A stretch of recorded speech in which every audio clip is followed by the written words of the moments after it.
Esther Sande is my name. Today I'm here to show you again financial education and wealth creation is within reach. So, life insurance as a foundation to creating wealth. What is life insurance? Well, life insurance is actually an income protection strategy. You're trying to transfer a risk of your earning ability to a third party. Think about your phone, your furniture, your car. You have insurance just in case someone else takes over the risk that comes with it. If you get into an accident, someone is paying you for that. But when people tell me life insurance, I don't like to hear that because someone has to die for another one to get paid. I mean, you're not replacing a life. In this case, you're replacing an income of the breadwinner, because that is what we are doing here. So what does life insurance look like? What are the types of life insurance? I like to talk about this because I want us to understand that your ability to earn income depends on your health. As long as you're healthy, Esther, you can work anywhere. You can pick as much shifts as you can. Three things affect your ability to earn. As I said, someone may be dead, income is gone permanently. Someone is critically ill. They may be critically ill for 1, 2, 3, 4, 5 years, they will survive. What will be happening to that income during that time? Disability, it can go permanently or temporarily. It depends with the severity of the disability.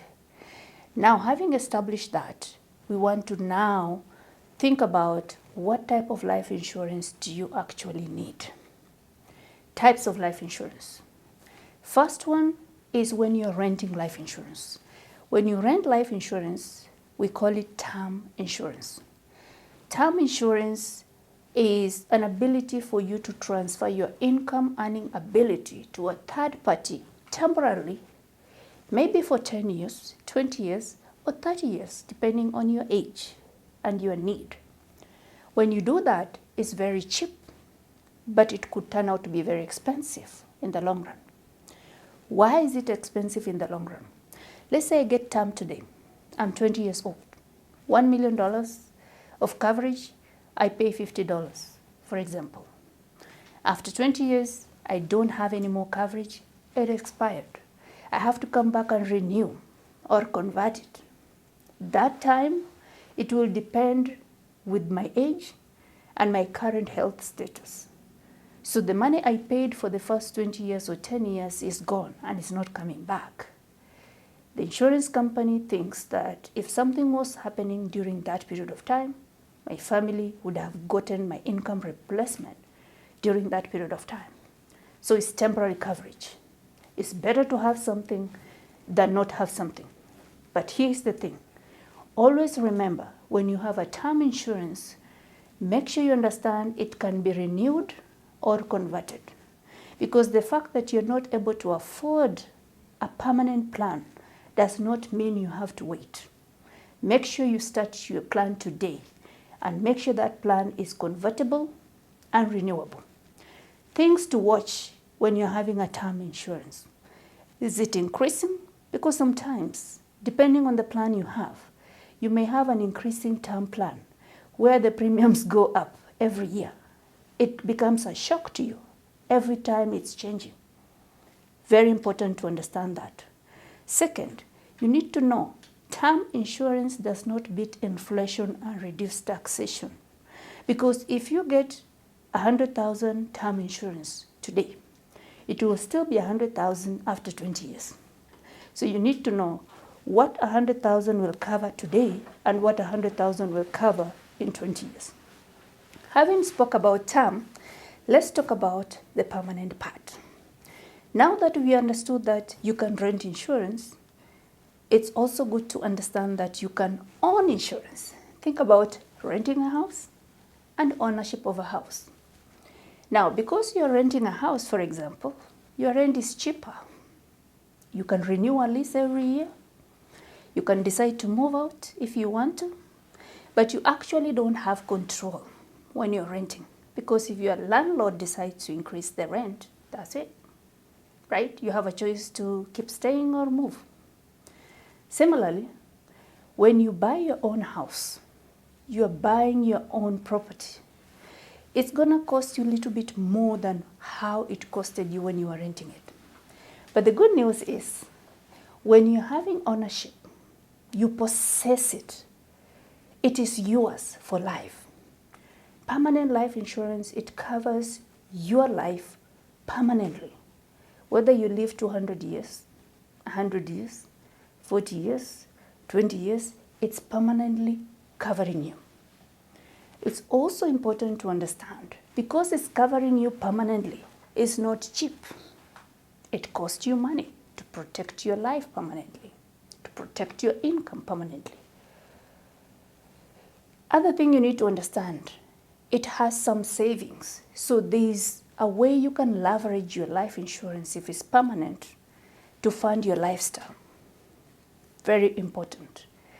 The savings within the life insurance can also be accessed in a tax-efficient way if it's designed properly. You can also use that as a strategy to accumulate and fund your retirement if you understand how it works. But within the permanent life insurance, we also have two types. We have what we call universal life insurance and whole life. Universal life insurance is a very flexible product. Yes, it's a permanent product.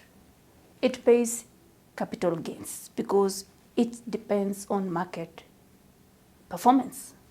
So when you're getting yourself into a universal life, you need to understand whether it's a YRT, annually renewable, or is a level cost.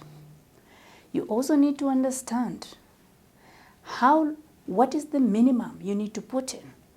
And I always tell people, in a universal life, you can never put minimum. You need to make sure that you're saving more than what the minimum premium is asking for. So when you're doing that, you also have to educate yourself about investments and market. If you're not a risk taker, it might not be a good product for you. If you don't have much time to let money grow, it may not be a good product for you.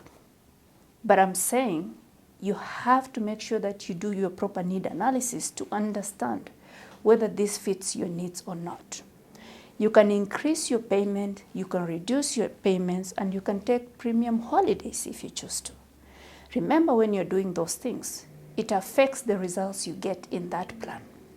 So, if you want more information about how universal life works, that's why we are doing this, so you can have a one-on-one call to have that conversation with myself or my team.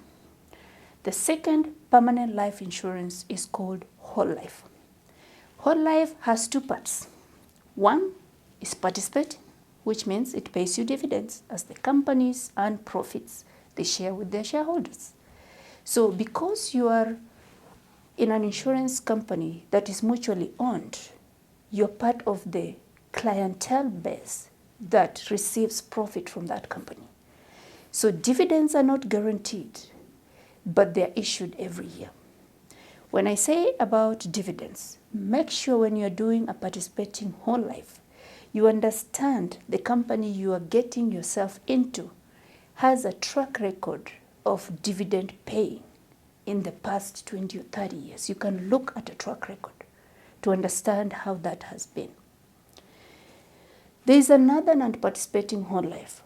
It's a little bit cheaper than participating. It doesn't pay any dividends, but it will protect you permanently. So make sure that when you sign a contract, you want to get a permanent life insurance, you educate yourself about this basic stuff that you need to know. Do you want something that is guaranteed? Do you want something that pays dividends? Do you want something that is flexible? What are you looking for? The good news is, for a permanent life plan, there's 4 things. Safety is very important. Safety of your money. Growth of your money is very important, while protecting yourself in that plan. And make sure you understand how you can leverage the growth in that plan in a tax efficient way. Remember rule of 72? Go back to my previous videos and understand how it works. If you understand how it works and you understand how to use these products, it will help you create wealth for your families and generation. I hope you learned something and you're starting to realize that wealth creation is within reach and that me and you together, we can sit down and create a financial blueprint for yourself, your family, your business, so that we can start making your financial dream come true. Click the link below to schedule a one-on-one call with me or my team so that we can help you create your own financial blueprint. We'll see you there. Thank you for watching this video. If you loved what you learned today, like it and share it with your family and friends. And if you want to learn more, our contact details are in the description below. Remember, wealth creation is within reach. See you in the next video.